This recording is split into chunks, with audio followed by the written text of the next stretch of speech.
He looks pretty comfortable lying there with his rubber duck resting on his chest, Bashir. Yes, but what about that clicking sound we had when I stuck my fingers into those 2 holes you found at the foot of that sarcophagus he's napping in? It's true we heard a strange sound, but nothing happened. We still don't have any evidence as to whether or not there actually is another hidden burial chamber in this pyramid. Let's let Alexander sleep until we find something worth reporting. You're the one with Canadian intelligence. Not anymore. I quit CSIS several weeks ago. I'm not with any intelligence now. What are you doing? I'm running my fingers along the bottom of the sarcophagus. We already found 2 small holes. Let's see if we can find any other anomalies. There's nothing along this side. What about your side, Mr. Ace? No, nothing yet. Wait, Bashir. Here, at the head of the sarcophagus, 2 more tiny holes. Tiny holes the size of my little fingers? Go ahead, Bashir. Work your magic. Stand back. Something's happening this time. What should we do, Mr. Ace? Since it's on wheels, I think we should push it. Editor-in-Chief at the Giant Book of Destiny here to clarify what exactly is happening for those who can only hear, not see this broadcast. Copy aid, fact-checker Fran? A set of 4 small wheels, 2 under the head of the sarcophagus and 2 under the foot, dropped down. It says here they were the only bit of machinery that Willie Hornsloth, the tra-la-la dancer who built the pyramid while in the shape of a gray alien, didn't recycle at the end of the project. Wow, this rolls as easily as a toy truck! Mr. Ace! Watch out! Whoa!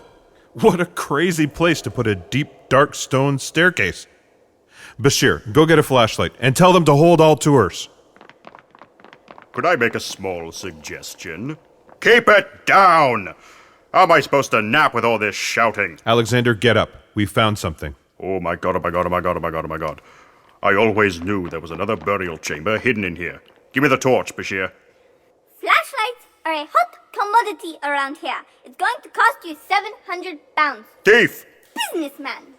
Let it be known that after 4,500 years in darkness, Alexander von Dyck was the first person to bring light to the king's true burial chamber.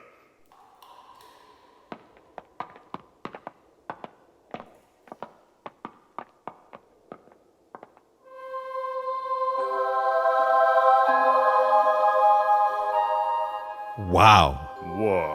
Wow. There's enough gold in here to turn a gold mine green with envy. Hold on. Don't go any further. We have to wait right here at the bottom of the staircase without touching anything. This is an official archaeological site, property of the Supreme Council of Antiquities. It needs to be photographed and catalogued exactly as it is. I wish Yasmin was here How to much see could an this. entire burial chamber full of priceless artifacts be worth? Wow! Look at that! Bashir, what are you doing? Come back here. I'm not going to steal anything. I told you I'm a beggar, not a thief. I just want to play with this ball. A tennis ball? Oh no. Do you know what that means?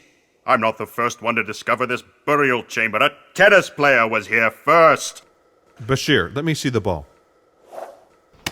Why are you holding that thing to your ear? It's a tennis ball. What on earth do you expect to hear in there?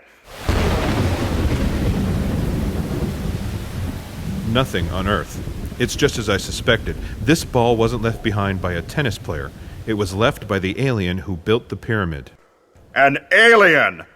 That's even worse than the tennis player. Who the hell is going to care about my discovery when word gets out that the pyramid was built by aliens?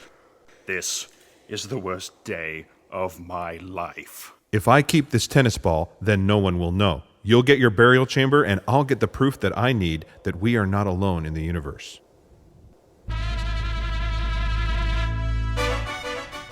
Ace, it's so dark in here I can't even see my hands in front of my face. Why does the chief want to meet in this rundown Mexican restaurant on the outskirts of Ottawa? Yasmin, I know there's a crooked sign outside that says good Mexican food, but it's not really a restaurant anymore because it's been taken over as a front for secret CSIS out-of-the-way meetings. Well, from the outside, it still looks like a restaurant. A decrepit, bug-infested trap for intestinal infections type restaurant, but people must still drop by sometimes. To prevent that, the restaurant is kept dark at all times.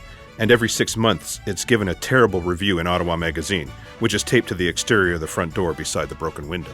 Wouldn't a nondescript house on a nice suburban street work just as well as a secret hideaway? It wouldn't be as dramatic. Besides, the chief has a soft spot in his heart for this place. So the chief called this meeting because of the letter you wrote. Who else did you send copies to?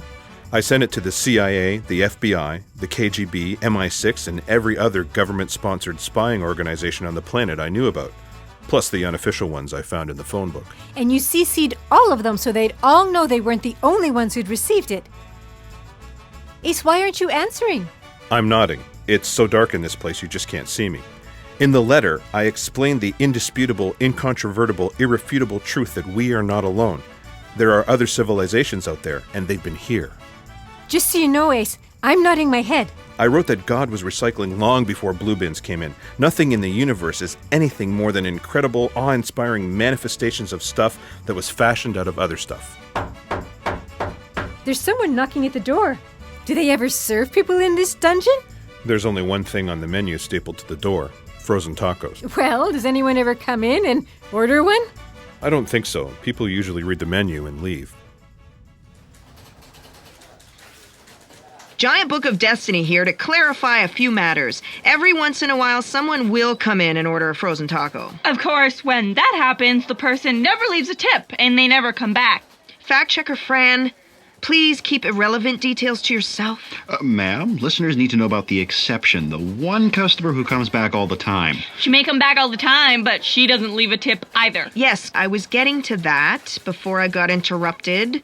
Fran, explain. Hold on.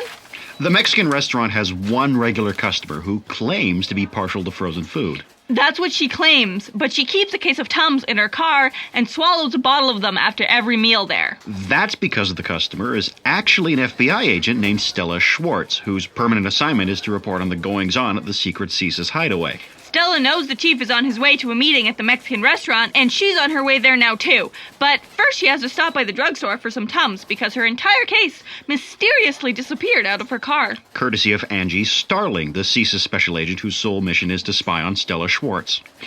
According to my notes, Angie is going to slash Stella's tires while she's in the drugstore so Stella will get to the Mexican restaurant too late to listen in on the secret meeting the chief had gone to such great lengths to ensure absolutely no one else on Earth knew about. Ouch! Chief, is that you?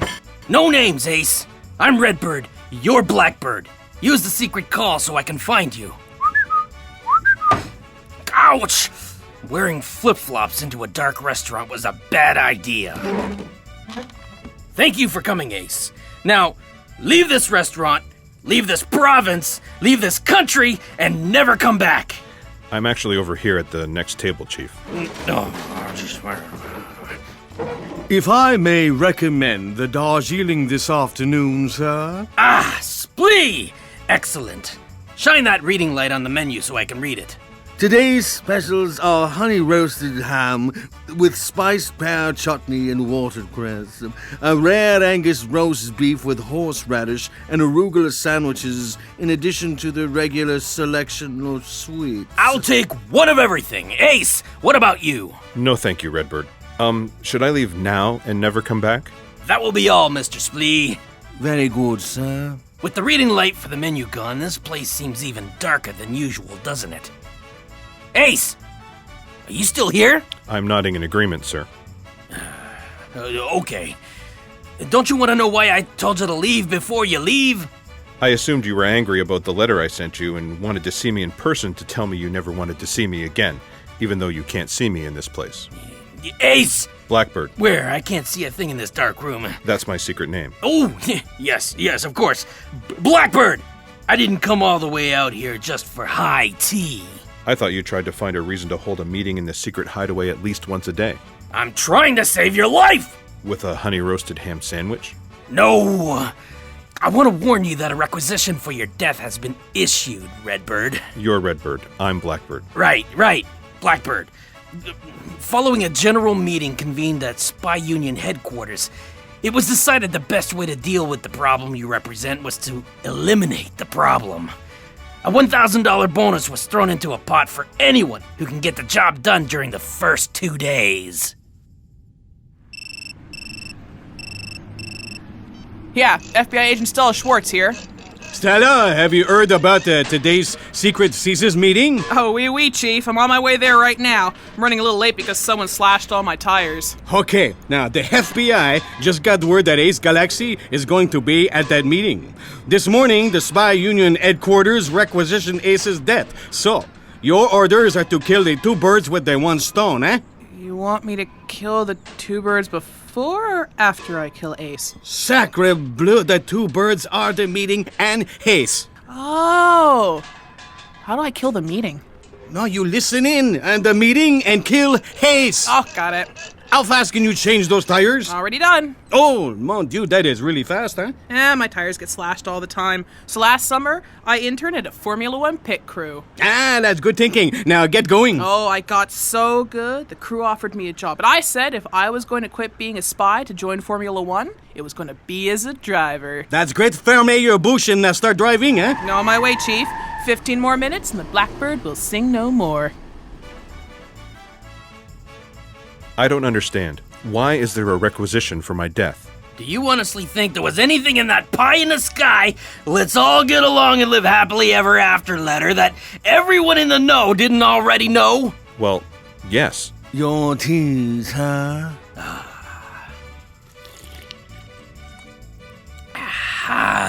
What part of the letter did you think was new? The definite proof that aliens have been here. Are you sure you don't want one of these skinny sandwiches? They're delicious. No, thank you. The gray aliens, Gray aliens?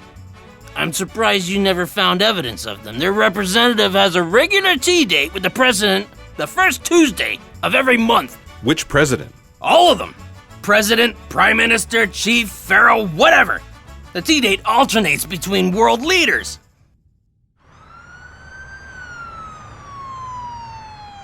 License and registration, please. Do you know how fast you're going, Ms.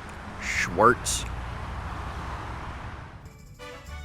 If they already know all about aliens, why is there a death threat over my head? Because you're so intent on upsetting the status quo by going to the press with your claims. All that stuff about equality and uniting as a planet. Do you have any idea how bad that would be for business? I'm sorry, Chief. I still don't understand. Your assertion that we should funnel precious resources into feeding and clothing and housing all those skinny people in other countries, well, there's barely enough for the rest of us. But that's not the worst part. It isn't? Spleet! Yes, sir. Oh, come and take all this stuff away. I'm full. Redbird? Where? No, you, Redbird. What's the worst part? Oh, okay. That insane proposition of yours that we should all stop hating each other. Where's the profit in that? Yes, officer, I realize I am not a Formula One racer. I promise I'll stay within the posted speed limits. 5 more minutes and the Blackbird will fly no more. War, weapons, terror, fear. That's where all the big money is. If people start believing all your outlandish claims, what happens to the weapons manufacturing facilities? Not to mention sales. Not to mention all the lost revenue because of the lack of riveting, panic-inducing stories on TV and in the newspapers. Ace! Blackbird. That's what I said, Blackbird. I can't say I ever liked you. You never file anything in the impossible, unbelievable, and unsolvable cabinet. And I have to wear flip-flops when you're around because you make my feet feel too restricted in shoes. But all that aside, I have to admit you did a good job. You were a fine special agent, and I think everyone's going a little too far with this death requisition thing. 1 more minute, Blackbird! I wanted to let you know so you'd have a chance to get away before I told all the other CSIS special agents to hunt you down and kill you. You and that curly-haired paleontologist you took up with. Yasmin? She's sitting right here. Oh, she is. Oh, there's a death requisition on your head too, honey. What? You know too much. Damn it! That must be Agent Schwartz. Quick, take Splee's hand. He'll lead you out through the secret tunnel at the back. A requisition for our deaths? What are we, office supplies? Do people in your line of business request deaths like other people request paperclips? You shouldn't take it personally, Yasmin. It's just business. Business! My business is brushing old bones with old toothbrushes. My family business is getting rejected at auditions. My existence and the hour of its termination are nobody's business except mine. And if there's some sort of being overseeing this mess, then his or hers too, I guess. Why are you stopping? We're going on the run from special and secret agents from around the world. We need supplies. Supplies? Chips, pop candy, non-perishable food items to sustain us. They found a way to make a potato non-perishable, but not people. I'll just pop into this convenience store. Ace, we don't have time for this. Yasmin, our lives might be precariously close to the end, but in the meantime, we still have to eat, we still have to drink. But what if one of those assassins is lurking in the 7-Eleven? How would you ever know? What do assassins look like? Can you recognize them? I'm a specially trained CSIS agent. I know a suspicious character when I see one. Plus, I'll be looking out for anyone who suddenly makes a move like they're reaching for a weapon. Get into the driver's seat and keep the car running so we can make a quick getaway if necessary. Okay, but hurry. Oh, and be careful. I like ketchup chips. Who ever heard of a yellow Beetle as a getaway car? All right, there'll be $12.21. Yeah, I think I can find exact change for that. Hey, can you hurry it up, huh? I've been waiting in this line for 5 minutes already. You know, this is the most inconvenient convenience store I've ever been in.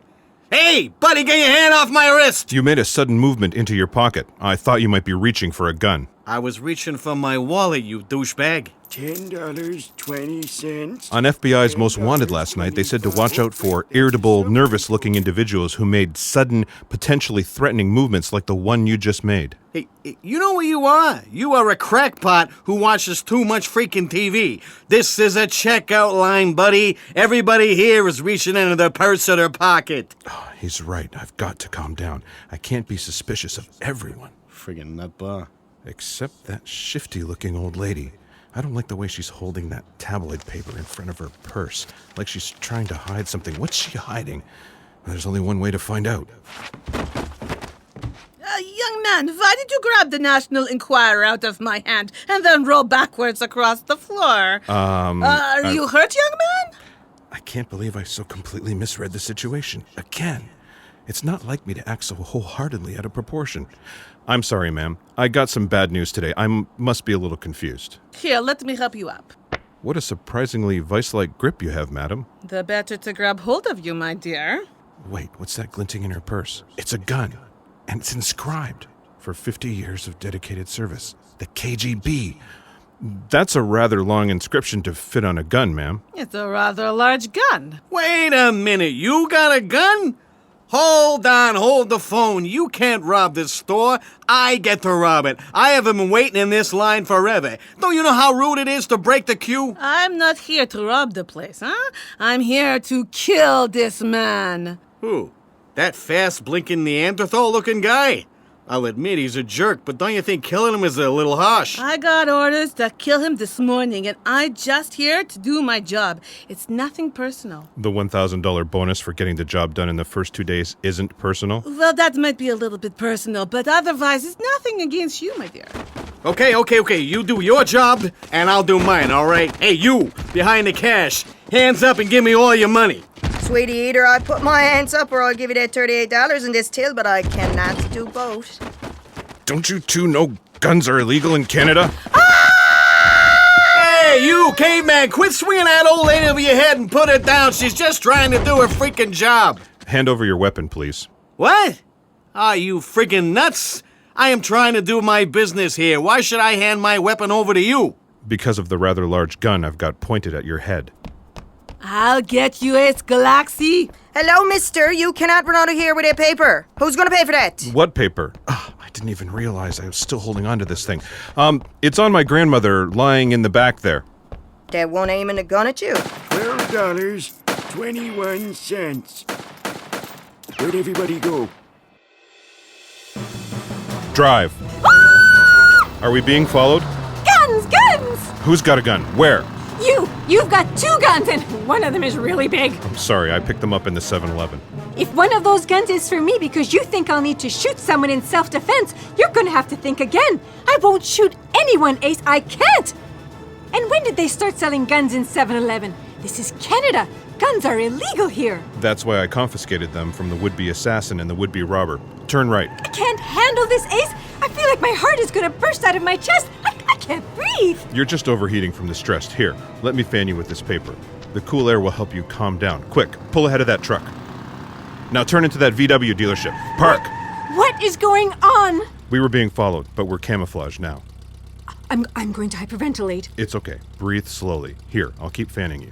Well, did we at least lose that person that was following us? For now. So, what's the big deal about a floating dog? What floating dog? You went into the store for snacks and you came out with 2 guns and a National Enquirer. You explained the guns, so what's with the paper? Oh, I grabbed it while I was dealing with the assassination and robbery attempts, and I was too distracted to put it down. What's that about a floating dog? The headline. Cairo the dog floats on the wind instead of against it. This is a crazy world! We're on the run for our lives because you wanted to let humanity know what you found out about recycling piles and the inherent equality of everyone. And that we're not alone in the universe. And all anyone cares about is nonsense like floating dogs, 2-headed monkeys, and talking vegetables. Some people will believe anything. Ace, why are you staring so intently at that paper? Do you think it's strange that the dog has a tennis ball in his mouth? Copy aid, terminate the broadcast. What, now? In the middle of the action? Without even explaining why Ace cares so much about a dog with a ball? Listeners will want to know if Ace and Yasmin are still being followed. We'll be inundated with phone calls and, God, the letters just asking if listening to this broadcast has been a complete waste of time because the 2 protagonists are just going to die anyway. Calls are already coming in about the floating dog. Are you just going to leave everyone out there hanging? We're out of time. They'll just have to tune in next time to find out.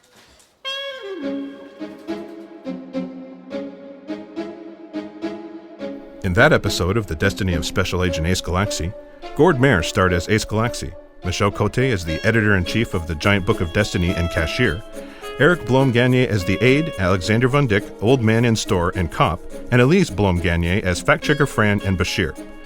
With J.C. Paquette as the chief, Martin Biot as FBI chief, Jacob Splee and customer 2, Maisa Basada as Yasmin Stanislavski, Lisa Kalasma-Davis as Stella Schwartz, and Cindy Hirschberg-Shawn as KGB agent. Music inside the tomb, Arcadia, and action background music, Clenched, by Kevin MacLeod at Incomtech.com. The program was written by Maisa Basada and produced by Leslie Burton and Maisa Basada, with theme music by Jewelbeat.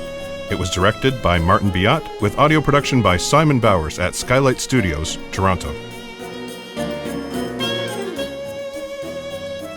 Want more Ace? Check out our website, acegalaxy.com. Like us on Facebook, follow us on Twitter, or drop us a line at projectace1@gmail.com.